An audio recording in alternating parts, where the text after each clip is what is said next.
दिल्ली और एनसीआर में ऐसा लगता है कि महंगाई कमरतोड़ तरीके से आम आदमी की कमर ही नहीं बल्कि उसकी बजट को तार तार करती हुई दिखाई दे रही है। सीएनजी की कीमतें बढ़ा दी गई हैं और आसान नहीं है, बहुत महंगी दरें अब कर दी गई हैं। और इसके बाद आप अगर ऑटो का इस्तेमाल करते हैं, बस का इस्तेमाल करते हैं, तमाम अन्य साधन का इस्तेमाल करते हैं, यहां तक कि अब सब्जियां भी खरीदना आपके लिए दुश्वार होता हुआ दिखाई देगा। दिल्ली में नई सरकार बने, उसकी इस तरह की छौंक लगे, ये अपने आप में कुछ ज्यादा ही है। इसके कहते हैं जोर का झटका बहुत जोर से। देखिए रिपोर्ट।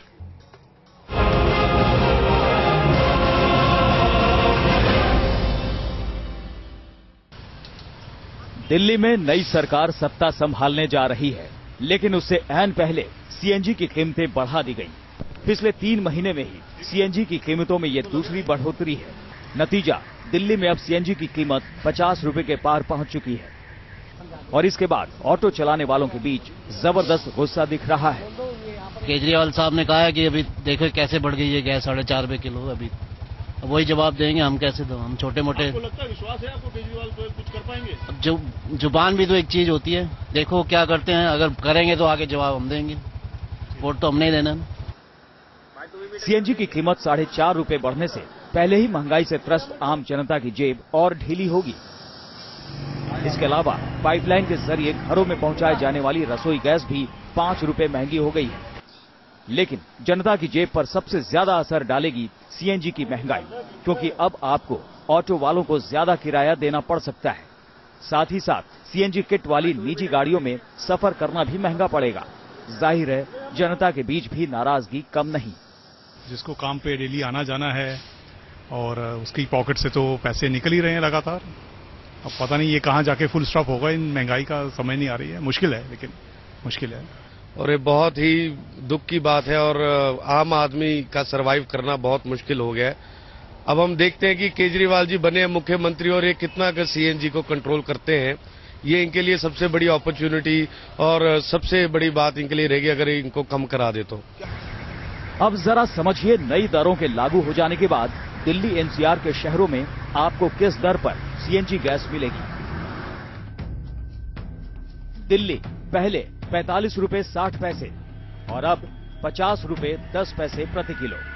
गाजियाबाद पहले 51 रुपए 55 पैसे, अब 56 रुपए 70 पैसे प्रति किलो। नोएडा पहले सीएनजी की कीमत थी 51 रुपए 55 पैसे और अब इसकी कीमत होगी 56 रुपए 70 पैसे प्रति किलो। ग्रेटर नोएडा पहले 51 रुपए 55 पैसे और अब सीएनजी के लिए आपको चुकाने होंगे 56 रुपए 70 पैसे प्रति किलो। सीएनजी गैस को सप्लाई करने वाली कंपनी आईजीएल की दलील है कि गैस का उत्पादन मूल्य 13% बढ़ने के चलते कीमत बढ़ानी पड़ी। साथ ही सरकार की ओर से न्यूनतम मजदूरी बढ़ाने के चलते भी दाम बढ़े हैं। 1 साल में सीएनजी के दामों में 4 बार बढ़ोतरी हो चुकी है और कीमत 11 रुपए बढ़ चुकी है। सीएनजी की कीमतों में लगी इस आग के बाद विपक्ष बवाल मचाने की बात कह रहा है। वहीं केंद्र सरकार की अगुवा कांग्रेस इसे जरूरी ठहराने में जुटी है। वो किसी भी कीमत पर एक और महंगाई के स्ट्रोक को सहन नहीं करना चाहती है। इसलिए हम सरकार से ये कहना चाहते हैं कि ये बढ़े हुए सीएनजी के दाम तुरंत वापस लिए जाएं, वरना हमारे पार्टी के कार्यकर्ताओं को, हमारे विधायकों को इसके खिलाफ आंदोलन करने के लिए मजबूर होना पड़ेगा। गैस हो चाहे पेट्रोल हो चाहे डीजल हो, सब्सिडी खत्म करने की कोशिश की जा रही है धीरे धीरे से, क्योंकि बहुत ज्यादा बोझ सरकार पर पड़ता है, तो उसी के तहत ये बढ़े। सीएनजी की कीमतों में ये बढ़ोतरी ऑटो वालों की मुश्किलें तो बढ़ाएगी ही, साथ ही साथ आम आदमी भी इसके असर से अछूता नहीं रह जाएगा। जाहिर है, आम आदमी की समस्याओं को दूर करने का वादा आम आदमी पार्टी कर चुकी है और कुल मिलाकर दिल्ली के सीएम की जिम्मेदारी संभालने जा रहे अरविंद केजरीवाल की चुनौतियां बढ़ती ही दिख रही हैं। Team news nation.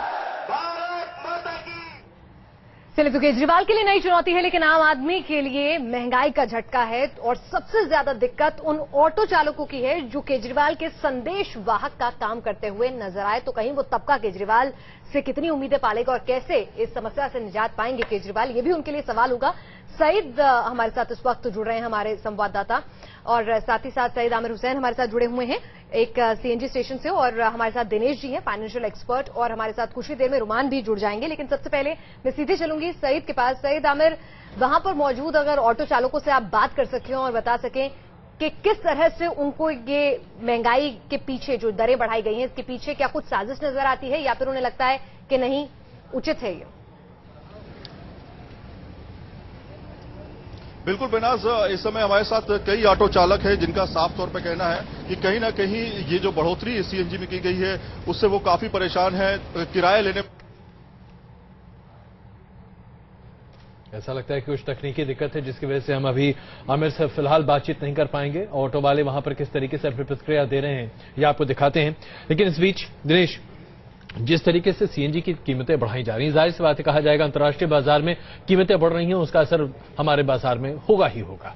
लेकिन सीएनजी को एक ऑल्टरनेटिव फ्यूल की तरह बढ़ाया जा रहा था, उससे गवर्नमेंट सब्सिडी देती जा रही थी। अब सब्सिडी कम करना क्या आपको लगता है कि उचित है?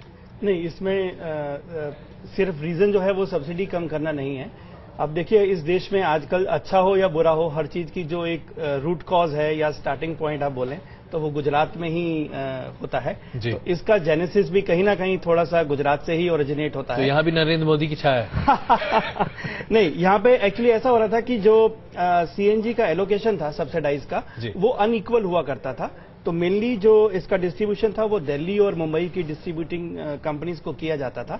तो गुजरात हाईकोर्ट में इसको लेके एक याचिका दायर की गई थी और फिर सुप्रीम कोर्ट ने भी इसको कंफर्म कर दिया गया है। तो अब उन्होंने ये बोला है कि जितना भी आपका सब्सिडाइज गैस का एलोकेशन है वो एलोकेशन पूरी कंट्री में जितनी भी ये डिस्ट्रीब्यूटिंग कंपनीज हैं उनमें इक्वल होना चाहिए। अच्छा। उस इक्वलाइजेशन के चक्कर में जो आईजीएल था दिल्ली में, उसका जो डिस्ट्रीब्यूशन था उसको करीब 23,42,000 क्यूबिक मीटर जो एलोकेट पहले होता था, वो पर डे का एलोकेशन वो रिड्यूस होकर अब करीब 22,28,000 क्यूबिक के आसपास रह गया है। तो ये जितनी भी दिल्ली की और एनसीआर की डिमांड है उसका लगभग 72% है जी। तो बाकी का 28% उनको कहीं ना कहीं से जो है वो इम्पोर्ट करना है। इम्पोर्ट में अब बहुत सारे फैक्टर्स हैं। डॉलर के ऊपर हम ऑलरेडी डिस्कशन में इसके ऊपर काफी लंबी बहस कर चुके हैं। डॉलर प्राइसेस भी हैं और इसकी एलएनजी की जो इंटरनेशनल प्राइसिंग है वो डेफिनेटली। तो कुल मिलाकर अगर देखा जाए तो बहुत ही संक्षेप में अगर आम आदमी की भाषा में हम इसे समझें तो ये बढ़ोतरी होनी ही होनी थी और इससे बचने का कोई रास्ता नहीं। अभी गवर्नमेंट ने जो बेसिकली इंप्लीमेंट करा है वो कोर्ट ऑर्डर इंप्लीमेंट करा है जी। तो इसमें क्योंकि दिल्ली में आम आदमी पार्टी इलेक्ट्रिसिटी के प्राइसेस को लेकर भी ऑडिट की बात कर रही है जी। तो मैं कहूंगा एक आईजीएल का भी एक अच्छे लेवल पे ऑडिट करा लिया जाए, क्योंकि जब इन कंपनीज को जगह मिलती है या लाइसेंसेस मिलते हैं तो ये एक नॉर्मल कंपनी की तरह प्रॉफिट या मुनाफा नहीं कमा सकते हैं। इनके एग्रीमेंट में हर तरह की वो चीजें प्रेस्क्राइब्ड रहती हैं। तो इनका एक ही इतना प्राइस इंक्रीज वारंटेड था, लेकिन ये कहीं थोड़ा सा इलॉजिकल भी लगता है, क्योंकि इससे पहले सितंबर के अंदर करीब 3 रुपए 70 पैसे ये पहले हो चुकी थी। तब ऐसा कोई वजह नहीं, इक्वलाइजेशन का ऑर्डर कोर्ट का नहीं था। तो कहीं ना कहीं हाँ एक इन्वेस्टिगेशन जरूर बिल्कुल। तो यानी कि अगर देखा जाए तो आम आदमी पार्टी के लिए एक और मुद्दा बनता हुआ दिखाई दे रहा है कि किस तरीके से आईजीएल के अंदर भी ऑडिट की जा सकती है और उसके जरिए क्या अरविंद केजरीवाल यहां पर भी अपनी चाबुक को चलाते हुए दिखाई दे सकते हैं। रुमान हमारे संवाददाता इस वक्त मौजूद हैं एक परिवार के साथ। रुमान, बताइए कि परिवार का बजट कितना बिगड़ेगा?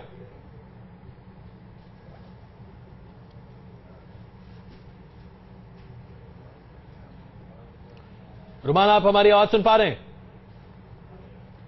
ऐसा लगता है कि आज तकनीकी दिक्कत का कुछ ज्यादा ही माहौल है, क्योंकि दिल्ली में ठंड कुछ ज्यादा पड़ रही है और धुंध की वजह से शायद हमारे सिग्नल में भी कहीं दिक्कत आती हुई दिखाई दे रही है। दिनेश, लेकिन एक और बात अगर हम आपसे समझें, जिस तरीके से ये जो तमाम प्राइवेट कंपनी है, चाहे डिस्कॉम्स की बात करें, आईजीएल की बात करें, इन तमाम कंपनियों को जगह दी गई, इन्हें एक तरह से सब्सिडाइज तरीके से चीजें दी गई ताकि आम आदमी की सहूलियतें बढ़ें। अब इन कंपनियों का प्रॉफिट मोटिव अगर कर दिया जाता है तो एक तरह से सरकार खुद अपने खजाने को भर रही है। क्या ये बात सही नहीं है? नहीं, इससे ऐसा है कि इन कंपनियों को जब एक आप एग्रीमेंट करते हो और इनको एक आप पर्टिकुलर एलोकेशंस करते हो, चाहे वो नेचुरल रिसोर्सेज से रिलेटेड हो या कुछ भी हो, तो इनको कोई एक अनलिमिटेड प्रॉफिट्स जो हैं वो कमाने की परमिशन कभी भी नहीं होती है जी। प्रोबेबली कांग्रेस गवर्नमेंट ने, मुझे नहीं मालूम कि इस तरफ देखा कि नहीं देखा, बट कहीं ना कहीं जरूरत जरूर है। गवर्नमेंट को हो सकता है इसमें पैसा ना मिल रहा हो, हाँ इनडायरेक्ट टैक्सेस जितने भी होते हैं वो गवर्नमेंट इंपोज करती है। अगर एक्साइज ले लें या वैट ले लें, वो सब गवर्नमेंट के खजाने में मैन्युफैक्चरिंग के प्रोसेस में जाता है जी। अगर ये बढ़ेगा तो इसका कुछ ना कुछ प्रपोर्शन जरूर गवर्नमेंट को मिलेगा, बिल्कुल। बट जो प्रॉफिट इस पे कमाती है वो जो कंपनी इसको डिस्ट्रीब्यूट करती है वो ही कमाती है। बिल्कुल। आइए अब चलते हैं आमिर के पास। ऐसा लगता है कि हमारा संपर्क उनसे सर चुका है। आमिर, जरा बताइए ऑटो वाले क्या कह रहे हैं? बिल्कुल अजय, इस समय मैं एक सीएनजी पंप पे ही हूं और हमारे साथ कई ऑटो वाले जुड़े हैं और जो अपनी परेशानी सामने रख रहे हैं। आप बताइए, आज 4.5 रुपए सीएनजी के दाम बढ़ा दिए गए, आप कितनी परेशानी, क्या कहेंगे? सर ये तो हर बार की इनका यही है, हमें पहले से पता नहीं चलती है कि सीएनजी के रेट बढ़ना है। एक दिन 2 दिन पहले कोई इन्फॉर्म नहीं होती है। बिल्कुल हम जब सीएनजी पंप पे जाते हैं, इन्होंने 38 रुपए 37 रुपए से बढ़ा के 50 रुपए कर दिया। हर बार जाओ तो 4.5 रुपए, हर बार 5 रुपए। आपसे जानना चाहेंगे, केजरीवाल साहब आ रहे हैं 2 दिन बाद, उन्होंने कहा कि हम देखेंगे, इसको चेक करेंगे कि किस तरह की कीमतें इन्होंने बढ़ाई हैं। आपको लगता है केजरीवाल कुछ कर पाएंगे आप लोग?